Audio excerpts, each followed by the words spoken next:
طبعا بالتأكيد هو من كافة مخلفات الاحتلال الأمريكي، من عملية سياسية، من نفوذ إيراني. أنا أتحدث إليك من محافظة ذي قار ومن الطائفة الشيعية العربية، وربما هذا الحديث سأعتقل بسببه وربما أقتل، فأتمنى أن تعطيني مجال لأتحدث بتفصيل عما جرى لنا ويجري في جنوب العراق.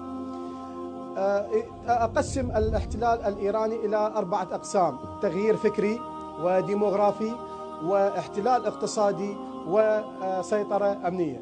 التغيير الفكري هو جعل أكثر من 10 ملايين شيعي بخلفية إيرانية صفوية، ونحن شعب عراقي مسلم جعفري عربي، لا ننتمي إلى إيران ولا نقبل أن ننتمي إليها.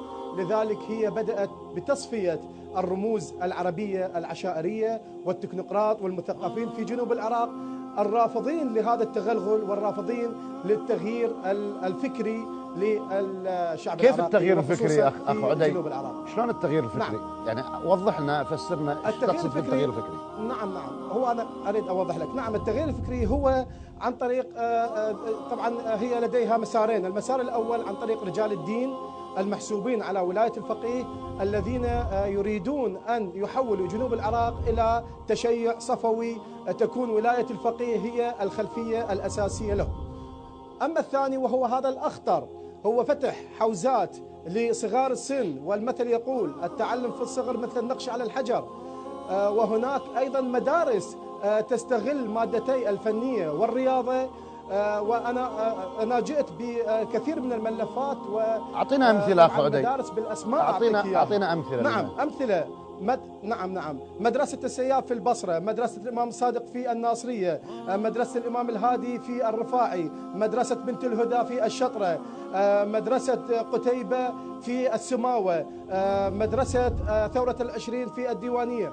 طبعا هناك عشرات المدارس بأمر من المدير تخصص حصة الرياضة والفنية لرجل دين من المنطقة يأتي ليبث السموم في هؤلاء الصغار كي يحولهم من المذهب العربي الجعفري الذي هم عليه إلى ولاية الفقيه، وهذا أخطر ما لدينا.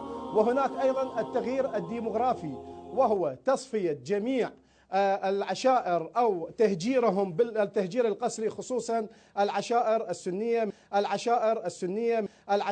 السنية من آل السعدون وبن حكيم والكثير من العشائر. وهذا بدأ قبل عامين واستفحل الآن بعد أن بدأت ما يسمى بالربيع العربي والثورات العربية، وهناك إعلام أدار ظهره للعراق وما يجري للعراق.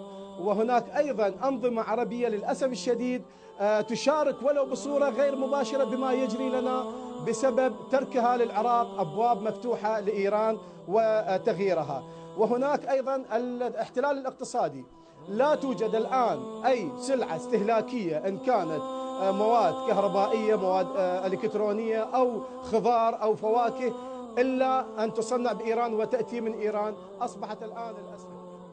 بالتأكيد نعم، لدينا الشيخ ماجد الحكيمي رحمه الله، قتل هو وابنه عدي بسبب مواقفه. هذا رجل كان يقول نحن أمة العرب لا أمة الفرس، ومقولته مشهورة عندنا في الناصرية. اغتيل على طريق البطحاء. لدينا المرحوم مهدي الضميدة، هذا مهدي رجل معلم كان يتحدث للطلاب عن العرب وعن اللسان العربي، ورفض رفضا قاطعا دخول أحد الشيوخ إلى المدرسة لإلقاء خطبة. قتل في اليوم الثاني في منطقة البدعة في الناصرية. هناك أمثلة كثيرة لا حصر لها، ولكن أنا